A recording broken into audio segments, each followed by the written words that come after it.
Батыр Раднаев, Запкрай. Александр Доржиев, Запкрай.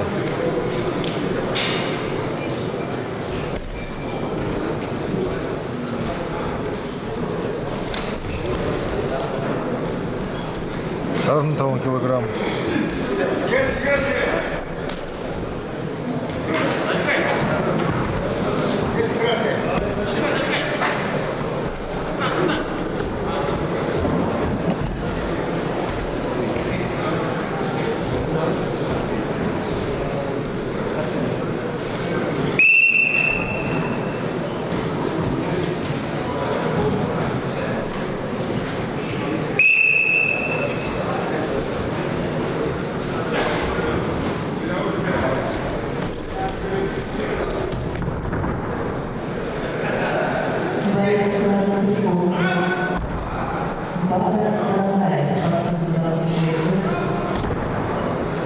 Его соперник Александр Доржиев, спортсмен 18 лет, оба борца представляют команду села Доржиев, тренируются от уголовного тренера Доржиева.